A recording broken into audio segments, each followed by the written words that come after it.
Hi, and welcome to my fourth video in this series on Hikaru Nakamura teaching the King's Indian defence. One of the most exciting openings you can play against the Queen's Pawn opening. Very aggressive opening, get lots of attacking positions, and a real counter-aggressive, counter-attacking opening.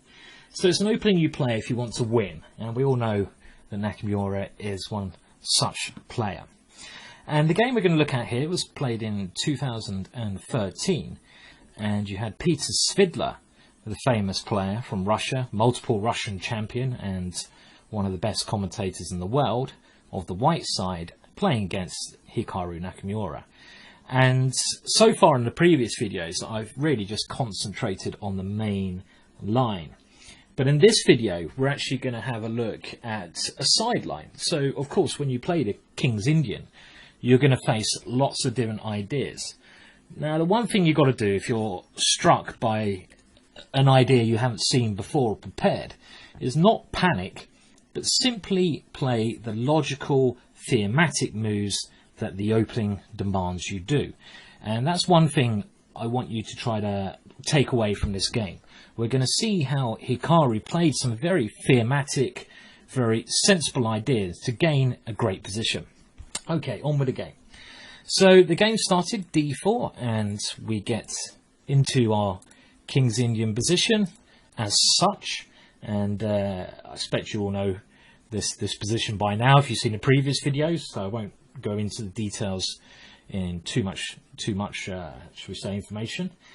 And in the previous games we've looked at knight to f3. But here Svidler played h3. Now this is quite a trendy setup nowadays. White often combines this move with knight to f3. And what is the idea of this rather slow looking move? Because it may strike a lot of you as being quite unusual. Well, one of the main ideas of this is to counteract against Black's main break. Now what is Black's main break in the King's Indian? Well, there's really two. And the one I always like playing is the break e5 first. This is the first break. And then when the pawn structure closes down with d5, I like playing f5. We saw this in the previous video. So, for example, here, well, Black castled. Now, if White plays a bad move, let's say like a3 really doesn't do anything. We can now play something like e5. You have to also remember that c5 is the other secondary break, first break you have in the King's Indian. But now d5, and now that the pawn structure in the middle has become rigid, Black's main break in the King's Indian defence is f5. So you must move the knight out the way, something like knight e8, preparing f5, and in this sort of position we see White's main idea, and it is g4. He's trying to act against the f5 square, trying to take control of this square with his g-pawn. Because if you play f5 in a lot of positions, he can play g takes f5, and he opens up the g line towards your king. So this is the basic idea of this weird looking h3 move. But it does waste a lot of time. Hikaru simply castled here, why not? And now Svidler played bishop g5.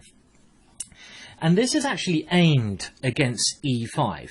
Now, when your opponent has played bishop g5, you must be very careful. Because if you play e5, this is a big blunder. Because your opponent has placed this bishop here to fight against your queen, pin your knight to your queen. And now White can play pawn takes e5 and swap on d8. And the main problem now is knight d5. And White is overloading the f7 square because his bishop is on g5. This is not necessarily a problem without the bishop being on the square, but it is with the bishop there. So be aware of that idea. So you shouldn't go e5 too soon here. So there's two ways of playing this position. Now, in the past, I have played knight on b d7 first here, because I want to play e5 next move and not fall for the same problems we just saw. My knight here stops an exchange of queens if White takes on e5, and it defends the knight here. So if you want to go for an e5 structure, this is fine. You can play like this. But Hikaru plays another idea, knight to a6. And this is another theme in the King's Indian. It's two-folded. If you ever play e5 and white plays d5, locking that pawn structure, the knight often comes to c5. So let's say, I don't know, let's say bishop d3 here. Well, now that the queen exchange is not possible, you can play e5. Taken on e5 doesn't help white, and if he goes d5, your knight now hops into this excellent square. And after bishop c2, you must play a key move here, because white is threatening to go b4, kicking that piece away. So you should play a move like a5 here, trying to secure that square for your knight. This is a key plan. Anyway, in the game, it continued with Svidler going f4, an extremely aggressive idea. But every pawn move in chess creates a weakness. Every move forwards, you weaken a square. Which square is this weakened? G3. And Hikaru, being the player he is, takes advantage of this immediately. Knight to h5. Very nice idea. Trying to hop into that square. And in some ideas, this knight could be pressurizing f4. White plays knight e2, guarding g3, and now Hikaru realizes he can't play pawn break number 1, e5, so he goes for pawn break number 2. Remember what that pawn break is? c5. This is your other way to attack that center. You can't let white's center stay there without anything going on towards it. White's nearly always goes to d5, and now a very, in my opinion, great move. White has some problems with his development. He has a knight on e2 blocking his bishop on f1. So it's going to take him some time to castle. He also has weakened g3. So you want to attack him quickly. And now this brilliant move, b5 from Hikaru, transfers into an aggressive gambit line. And you'll often see this. It's like a Benko idea. If you know the Benko, great. Otherwise, Wikipedia it. Maybe I'll do a video on it at some stage. Striking out on the queen side to open up lines whilst your opponent's king is not safe. Why does this work? Well, if knight takes b5, we take on b2, so we don't even lose a pawn. Pawn takes b5, and now knight c7, a4, rook b8. The main move that black's going to play is a6 at some stage. g4. The knight simply retreats. Black is figuring that these pawns may look scary, but actually white has just overextended himself. Knight to g3. White needs to move this knight in order to move the bishop. And now h6. And this makes white's bishop do something. Bishop h4. I mean, if white takes on f6 here, then black will always have great compensation simply by playing bishop takes. This bishop is a fantastic piece in the King's Indian. And if you get rid of its counter rival, the only piece that can really aim to exchange it off later on, white's dark square bishop. For the rest of the game, all the dark squares in white's position become weak. Svidler realised this, so he put his bishop on h4. And now Hikaru plays a lovely idea. He still hasn't played a6. But he plays knight h7. The idea is to trap that bishop with g5. Queen d2. White aims to control this one. And such energetic play from Hikaru. Now, the main idea behind this pawn sacrifice b5, a6, like a Benko. And this move tries to free up the rook, tries to free up the bishop. So taking on a6 here would be very bad because black's pieces liberate themselves. Now here, bishop c4 was played. Svidler trying to develop.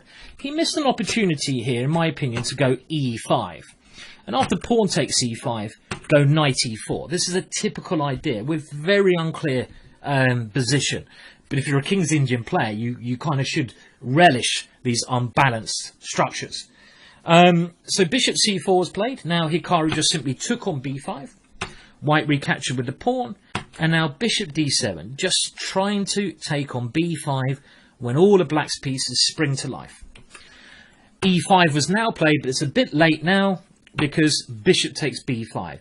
Now just watch how black's pieces come to life. Knight takes b5, knight takes b5. And this is a common idea. The knight wants to come to this fantastic square, d4. Queen a5, a mistake. Now, when you think your king is safer than your opponent's, you should try to avoid an exchange of queens, because your queen later on will be great. And after queen e8, white is in serious doodah, whatever doodah is. Because g5 is threatened, knight d4 is coming, pawn takes e5 is coming.